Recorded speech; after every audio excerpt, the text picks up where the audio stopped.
Kita beralih ke informasi selanjutnya, Saudara. Angka kematian akibat COVID-19 di Aceh sudah mencapai 87 kasus dari 2.257 kasus positif yang tercatat di Dinas Kesehatan Provinsi Aceh. Ikatan Dokter Indonesia Wilayah Aceh meminta masyarakat tetap waspada dan menjalankan protokol kesehatan. Ikatan Dokter Indonesia Wilayah Aceh mengungkapkan salah satu penyebab banyaknya pasien COVID-19 yang meninggal karena penyakit penyerta. Salah satu penyakit penyerta adalah diabetes dan sejumlah penyakit penyerta lainnya.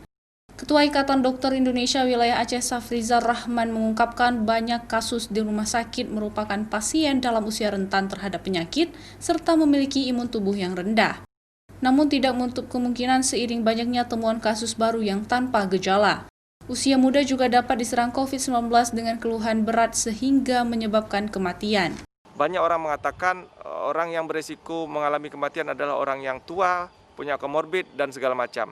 Tapi banyak kasus yang kita temukan adalah pasien-pasien yang tanpa komorbid pun terserang COVID, berat hingga mengalami kematian. Jadi tidak hanya kewaspadaan perlu disampaikan kepada orang tua atau yang memiliki komorbid atau penyakit penyerta, tetapi ke seluruh elemen masyarakat. Karena saya khawatir COVID nanti bisa menyerang setiap umur, setiap usia, dan mengakibatkan angka kematian yang jauh lebih tinggi lagi.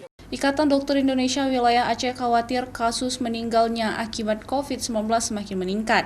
Diduga banyak kasus COVID-19 yang meninggal tidak tercatat dengan baik, sehingga masyarakat diminta terus waspada dan menjalankan protokol kesehatan saat berada di luar rumah.